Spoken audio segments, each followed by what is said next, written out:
is an NBC News special report. Here is Tom Brokaw, NBC News. Good afternoon, everyone. We want to bring you up to date now on these rapid developments in the Nicholas Daniloff case. He is en route to Frankfurt, West Germany from Moscow, where he had been under arrest on espionage charges. We're now told that he will arrive late tomorrow afternoon on a Pan Am flight in Washington, D.C. President Reagan is in Kansas City, where he's on a Midwestern campaign swing. Momentarily, we expect to hear from the president talking about the Daniloff case. The Associated Press is now reporting from an informed source at the United Nations who was not identified by name, and this report, I hasten to add, has not been confirmed. The Associated Press is reporting that the Soviet scientist Gennady Zakharov, who was arrested in this country on espionage charges, also will be allowed to leave. That is, that it was a straight swap.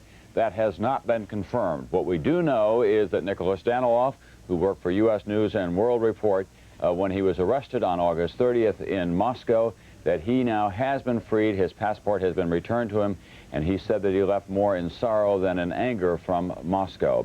The Soviet Foreign Minister Shevardnadze remains in this country. Secretary of State Shultz is in New York, where Shevardnadze also is located, although they're not now in a meeting. They did meet at length over the weekend, beginning on Friday night. They have been talking about two issues, really, about Nicholas Daniloff and about the prospects for a summit meeting later this year between Mikhail Gorbachev and President Reagan. So that's where the situation stands at this hour. We do not know any of the details of the terms of the agreement that freed Nicholas Daniloff. We only know that he has been freed. This has all been closely held by the State Department and by the White House. Andrea Mitchell is at the White House right now. Andrea, have you picked up any more on the prospect that Gennady Zakharov will be freed as well? Well, that flies in the face of everything that we have been told. The assumption is that, of course, he will be freed at some later date.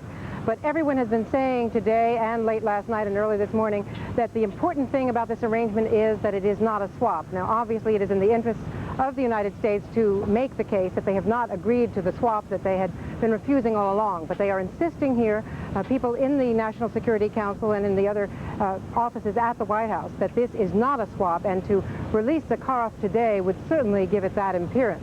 I should also point out that Admiral Poindexter, the National Security Advisor, has briefed the top leaders on Capitol Hill. The Majority Leader, Bob Dole, just did make a speech on the floor of the Senate, and he said that by releasing Daniloff, that the Soviets have, in his words, at least implicitly, the Soviets are admitting that Daniloff is not a spy. Tom? Thank you, Andrea. Of course, there are political consequences to all of these arrangements as well. The conservative wing of the Republican Party has been especially critical of President Reagan for dealing with the Soviets in any event on this Nicholas Daniloff case. He was carefully identified as a hostage by the Reagan administration after the first few days that he was held in a KGB jail. Originally, the administration did seem eager to make a deal that would, in effect, be a swap. That is, Daniloff for Zakharov, and then backed away from that. And Secretary of State Shultz and others began openly to talk about Nicholas Daniloff as a hostage, whereas Gennady Zakharov was a suspected spy. Marvin Kalb, you're at the UN. Have you heard anything of this AP report from just one source? I quickly point out that Zakharov may be going out today as well. Well, Tom, everything that I have heard here flies in the face of that as well. There is no reason to believe, unless the president has totally changed his policy, as it has been expressed by himself and the Secretary of State and the Secretary of Defense over the past 2 weeks. The basic administration position is that there had to be some distance between the release of Daniloff and the release of Zakharov. Nobody is saying that Zakharov is not going to be released. He is going to be released, no doubt. It is that he is going to be released later. And from everything I have heard, that is going to be within a context of a release of Soviet dissidents to the United States. That would allow the United States to claim that Daniloff is not a spy. He was released, that the Soviet Union gave on this particular point. There's no reason at this point to believe that AP story is correct. Thank you very much, Marvin Kalb at the UN. Andrea Mitchell at the White House. We'll ask you both to stand by now as we go to Moscow for NBC News Moscow Bureau Chief Steve Hurst was at the airport today when Nicholas Daniloff left. Steve, are you hearing anything at that end about the fate of Mr. Zakharov?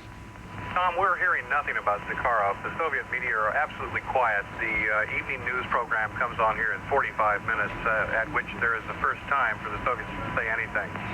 I think that as of about 4 hours ago, Daniloff himself did not know he was leaving. We talked to him outside the embassy as he left to jog. He said, "I'm hopeful, but I have no idea when I'll be leaving." Suddenly he was gone. And Steve, what are the Soviets there saying? Were they as surprised as we all were by the suddenness and the swiftness of this move? Well, I think that the Soviets who know about these things knew it was coming, but we don't have access to those people. The media here have said nothing. The Soviets we can reach knew nothing about it, and it seems that it was a deal that was cooked very carefully but kept very quiet, and just happened all at once. Daniloff suddenly left for the airport. Within 45 minutes, he was through customs, through passport control. His plane was 25 minutes late in leaving, but that was probably because of an unusually early snowfall here. He's on his way now. No one else knows what's going on. All right, Steve Hurst, if you'll just stand by in Moscow, we do want to tell you as well that we do expect to see Nicholas Daniloff back in this country itself. Late tomorrow afternoon, he'll be arriving on a Pan American flight, we are told, at Dulles Airport in Washington, D.C. As soon as we hear from President Reagan, which will be momentarily, we'll also be hearing, after his appearance here today, from David Gergen, who is the editor of U.S. News and World Report. Mr. Gergen and the owner of that magazine, Mort Zuckerman, of course, and one of their principal editors, Henry Truitt, have been deeply involved in negotiations with the Soviet Union in an effort to get their veteran correspondent released from Moscow. They have been successful with that at this point, that is that Nicholas Daniloff is out of there. He is a 51-year-old jogger who has spent a lot of time in the Soviet Union. His family, of course, is of Russian ancestry. And Nicholas Daniloff, it is a place that he liked very much. He was considered one of the most careful and aggressive reporters there at the same time.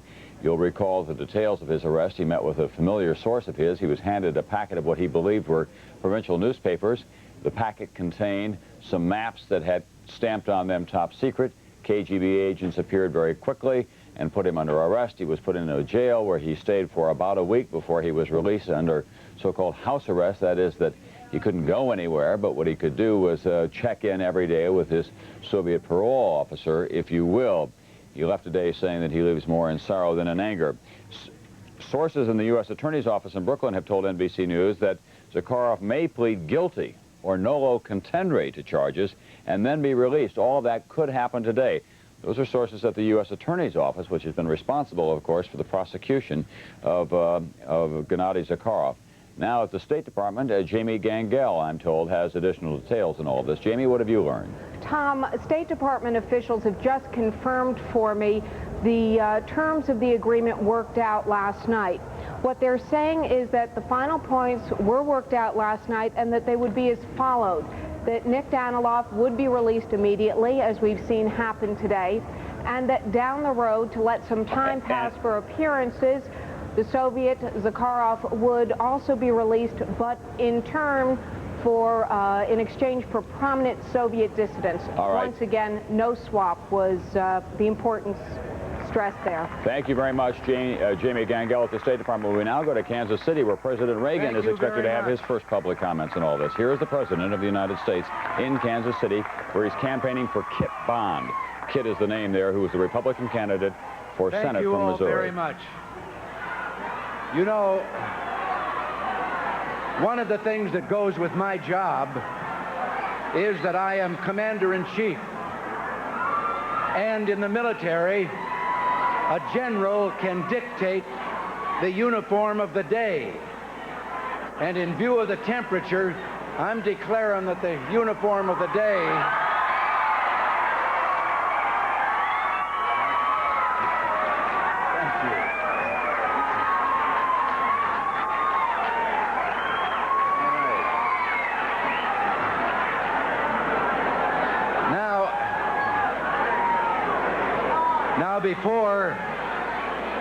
Before I get into my remarks, I have, if you'll just wait just a second, I have something of a news announcement I would like to make, that in case you haven't heard it already, that at 12 o'clock Central Time, a Lufthansa airliner left Moscow bound for Frankfurt, West Germany And on board are Mr. and Mrs. Nicholas Daniloff.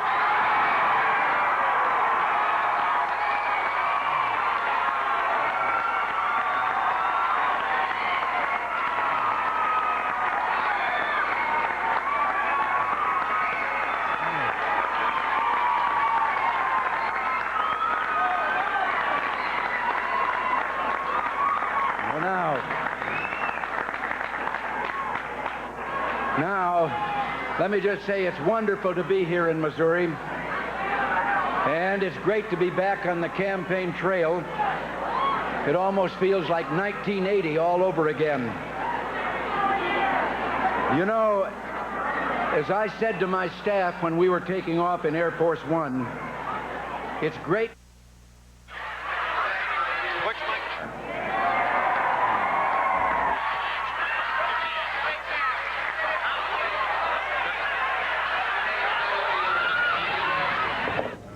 Well, that's as much as we're going to get from President Reagan, apparently, on the Nicholas Daniloff case. He announced today to a campaign crowd in Kansas City, Missouri, where he's campaigning for Kip Bond, the Republican candidate for the U.S. Senate in that state, the former governor of Missouri. The president saying at 12 o'clock Central Time today, Lufthansa airliner left Moscow for Frankfurt, West Germany, and on board were Mr. and Mrs. Nicholas Daniloff. And then he went into his campaign speech. Jamie Gangel is at the State Department now, where she has been talking with State Department officials, and she has some additional details on the nature of the agreement arranging for the release of Nicholas Daniloff, and then, of course, what will happen to Gennady Zakharov, the Soviet scientist who worked for the UN, arrested here. Jamie, if you would just pick up where you left off, give us a quick fill on the basic outlines of all of this now. Tom, just briefly, what State Department officials will confirm are the following terms: that Daniloff would be released immediately, as we saw happen today, and then down the road, very important for appearance sake, that some time passed, that Soviet Zakharov would be released in exchange for some prominent Soviet dissidents. The importance, once again, they stressed, was that it not appear to be a swap, although, as one official said to me, we're not going to fool anyone that these things were connected. Jamie, there is this report as well from the U.S. Attorney's Office that Zakharov may at some point, maybe not today, but at some point in the future, plead guilty or nolo contendere to these charges against him. We have this on fairly solid grounds from the U.S. Attorney's Office. Are you hearing any of that? I asked State Department officials about what might happen, and one of the things that they said was certainly that they wanted Zakharov to go to trial, but the trial could be very quick, and that would, again, confirm the no contest possibility. All right. Thank you very much, Jamie Gangel at the State Department. Now back to another location in Washington, the offices of U.S. News and World Report. That is the magazine for which Nicholas Daniloff worked, and there is David Gergen, who is the editor of the magazine. That what we had long hoped for has now been achieved. The freedom of Nicholas Daniloff, his reputation intact, and an honorable conclusion.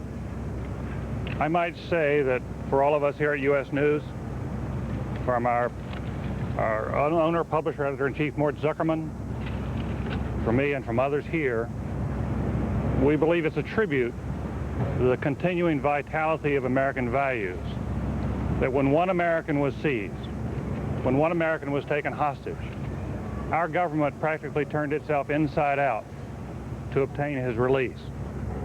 For the last several days, intensive negotiations have been underway. Our government has been pressing very hard. It was willing to say it is no longer going to be business as usual with the Soviet Union until this one person is free. And we believe that's a real tribute to this country and to the kind of values that we represent. We hope, we trust, that in the process of these last few days, during the time all these negotiations have taken place, that the very talks themselves have contributed to a better understanding by the Soviet Union of the kind of nation we are, the kind of people we are, how we respect individual liberty. And we hope as well that it may have contributed to a better understanding in U.S.-Soviet relations. Finally, I would like to say on behalf of all of us here at the magazine, how very grateful we are to the President of the United States and to Secretary Schultz, who has worked so tirelessly to bring this result about. These men have been very cooperative with us, They've given generously of their time as we have talked with them. But more than that, we feel, based on what we know today, and we don't know all the facts in this case, like you, we are not fully familiar with all the arrangements that have been made. But by all accounts, their tireless efforts have brought an honorable result, and we are just extremely grateful for what they have done and what they have told us, and we hope the Soviet Union, about what America represents. Now, let me take any questions you have. What was the deal, do you know? What did it take to get him released? Well, he comes out. The most important thing, first of all, is that he is coming out alone. There's only one man who's moving today. He's coming out unconditionally. I think that whatever is going to happen to Mr. Zakharov, I think, and whatever other arrangements may have been made, I think we ought to leave that to the United States government. I trust that within a reasonable period of time, that representatives of our government will inform all of us about all the details in the case. I can only say that we feel, based on what we know, that the arrangements have been honorable. David Gergen of U.S. News and World Report, the editor there, and in Kansas City right now is NBC News Chief White House correspondent Chris Wallace. Chris, what have you learned there on the airplane on the way out to Kansas City about the terms of the agreement between the United States and the Soviet Union? Tom, I'd have to say I've learned absolutely nothing, because the president on the way out on Air Force One and Larry Speaks on board would say nothing about the deal. In fact, would not even confirm some time after Nick Daniloff had left the Soviet Union that, in fact, he had left. When he arrived here in Kansas City, he wouldn't answer any questions, but one was shouted at Donald Regan, the White House Chief of Staff, are the hardliners, are the conservatives going to like the terms of this arrangement? And he shook his head no. I don't know whether that meant that when the specifics come out, it's going to be unsatisfactory, or that the White House has come to the realization that the conservatives are not going to be satisfied by any working out of this deal. In any case, the White House is obviously very concerned that the deal be seen as a victory for the White House, as the Soviets backing down, not the White House. And as you can see from what the president did and didn't say here in Kansas City, so far they're playing it very close to the vest. They are indeed. Chris Wallace in Kansas City, the president only saying that a Lufthansa airliner with Mr. and Mrs. Nicholas Daniloff on board had left Moscow. At the White House now is Andrea Mitchell, who has been talking with top authorities there as well. Andrea, you have some additional information, I gather, on this report that Gennady Zakharov may be released today as well. That's not true? Tom, in fact, the White House is so sensitive to any appearance that this be a swap or an exchange that they had an official call NBC and get a message to me out here on the lawn in front of the White House that is totally false. That Associated Press story claiming that Zakharov would be released today is totally false. And as Marvin Kalb and others have been reporting, it would fly in the face of what we've always been told, although I had been told by White House officials very late last night and early this morning that a no contest plea or a guilty plea, some legal mechanism such as that, might be in order for a faster release of Zakharov, but not today. All right, Andrea Mitchell at the White House obviously eager to avoid any appearance that they swapped Nicholas Daniloff for Gennady Zakharov, because they're very sensitive to the potential political backlash from the conservative wing of the Republican Party, from the right wing generally in this country. Nicholas Daniloff is on his way to Frankfurt, West Germany. He is scheduled to arrive in Washington, D.C. tomorrow. What happens to Gennady Zakharov immediately, we cannot say for sure. It does appear that he will remain under house arrest in this country for a time and then possibly be swapped, in effect, for a group of Soviet dissidents who would be released from the Soviet Union. That's all we know for now. We'll have additional details as they become available, and of course we'll have a complete wrap-up of these dramatic developments tonight on NBC Nightly News. For now, I'm Tom Brokaw, NBC News, New York. This has been an NBC News special report. We now rejoin our regularly scheduled program.